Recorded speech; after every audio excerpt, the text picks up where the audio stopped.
Hello and happy Friday, September 19th, 2025. And though I am jacked on coffee, I'm only half awake. The jet lag is coming from the east. Back here, it's been brutal, I have to say. The first day was pretty good because I slept so much, but boy, I think I was awake at 3 a.m. today. Tried to go back to sleep. It was pretty tough. So I have to admit I succumbed to watching YouTube videos until I fell asleep for another half an hour, and then I finally gave up. So I have a feeling that the proverbial chickens are going to come home to roost later today, and I may crash, even though I don't feel like it at the moment. I just have a feeling that's coming, and that will be okay. But for now, feeling pretty good. Nice day today here. It's going to be in the upper 70s, and I don't know, cloudy, partly sunny, depending on how you look at it. Is the glass half full or half empty? I'm not sure. Yeah, and I did find a random city picker that I'm going to start using. So if you want to do this, the citypicker.com, you pick a region and it just grabs a random city. So I picked Oceania and it came up with Nelson, New Zealand. So I checked out Nelson briefly. Now their weather is, let's see, a high of 54 today, low of 41. So pretty cold, rainy. Of course, they're already into Saturday. But more interestingly about Nelson, the Nelson Tasman region, I looked up the top 10 things to do in the region, and my goodness, if you look these up, just absolutely gorgeous. I guess it's the home of where all the hops are grown. So if you like drinking beer, that would be the place to go in New Zealand. But they have some amazing nature, skydiving over the South Island. There's just looking at the pictures here, man, I'm already mentally on a plane.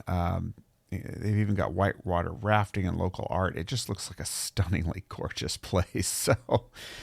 So Nelson, Tasman, New Zealand. I'm going to have to reach out to my Kiwi friends and ask them more about it. But New Zealand is definitely on the bucket list. What is on your bucket list? Where have you not been that you really want to go? For me, it's, of course, New Zealand, although I've been to Australia, so I've gotten close, but New Zealand looks pretty amazing. And believe it or not, there's places in the Middle East that I would love to just go check out for some reason. So I've got a friend in Riyadh, and I'd like to check that out at some point. But there's many other places in the Middle East that I've just never been anywhere near that region. So would like to check that out. But what is on your bucket list?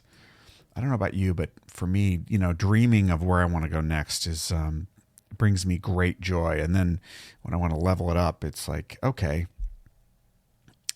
make a plan. And then the whole time between, when you make the plan and you make the reservations and you go, that whole period is so fun to look things up and dream and imagine, what you're going to do and eat and experience and who you're going to meet. And it's truly one of the greatest joys in life for me. Now, that's not the same for everybody, but for me, that definitely is.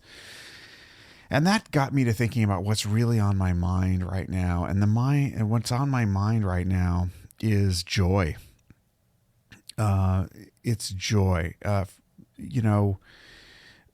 It's funny. I battle, I'm a Gen Xer, so I don't know if I can blame it on the generational thing, but I just don't remember joy being a big part of growing up as far as a value that was highly prized. I remember productivity, achievement, status, lots of other things, and none of those things are bad necessarily. Education was a big one. But joy, I don't recall, being a big value. And I guess what I'm looking at in society right now is we've got so much joylessness at a macro level. It's sort of the forces at play. There's so much fear and anger and joylessness. And, on an individual level, there's plenty of love and joy and connection going on at an individual level, but societally, it's just not playing out to the extent I think it should. And so, I need to cultivate it in my own life.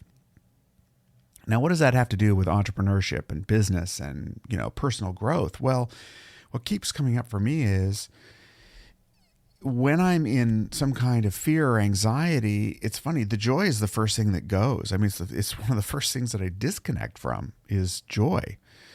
And yet when I can lower the fear and anxiety about whatever it is that I'm trying to do, I can reconnect with the joy. And one of the things that comes up for me is I will sometimes, when I'm in search of that joy center, I will imagine, what was I doing when I was 5 years old? What did I do to have fun when I was 5 years old?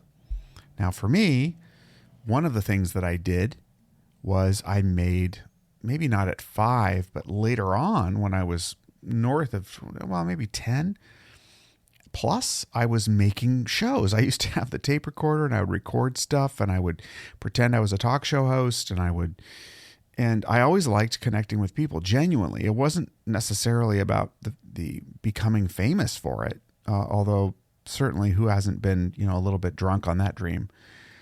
But what I really enjoy about it is the connection with people.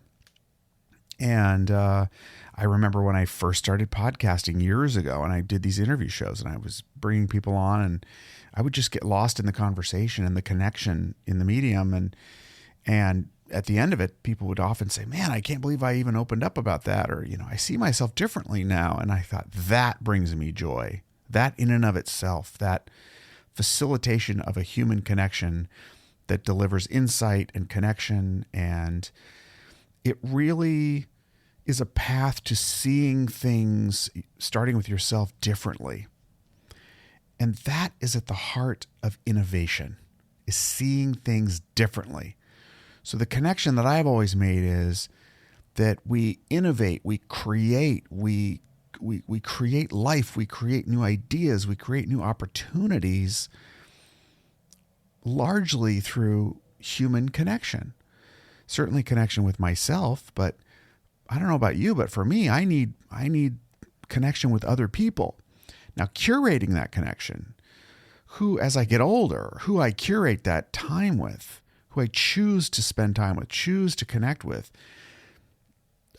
maybe I'm becoming a bit more discerning about that, but it hasn't changed my passion for the connection in and of itself and the value that I get from the act of exploring something with someone else. And then, the output of that, or the result of that, is just a massive bonus. So this episode, I just want to acknowledge my friend, Shannon Hernandez, who has a whole business centered around joy and joyful business. And it's essentially about communicating and marketing your business through a joyful message. And you don't get joyful without a whole lot of self-awareness and connection with yourself, because otherwise you're not in connection with joy. In a world where there's so much joy-sucking energy, especially in places of fear. It's very hard to be joyous when you're in fear. So I'm going to double down on that. And Shannon, I found a note that kind of inspired me that Shannon gave me. I don't know when it was, but she wrote this note on a beautiful piece of paper. And it's a quote. And the quote was, "Innovation comes from people who take joy in their work," by Dr. W. Edwards Deming. And I could not agree with that more. And I think it's just really important to be continually vigilant about cultivating quality connection. And the innovation is the natural output of that. Because how can you not see the world a little bit differently when you can see it through someone else's eyes and through their heart? Stay connected with joy. it gives purpose and meaning to everything that we do and makes it worth doing. I hope that's helpful for you as we go into the weekend. I know that's what's inspiring me right now. Be good to yourself and others, and connect with others deeply. Enjoy the weekend, get some rest, and we'll look forward to connecting with you again on Monday. In the meantime, thank you so much for listening. We'll check in again soon. Bye-bye for now.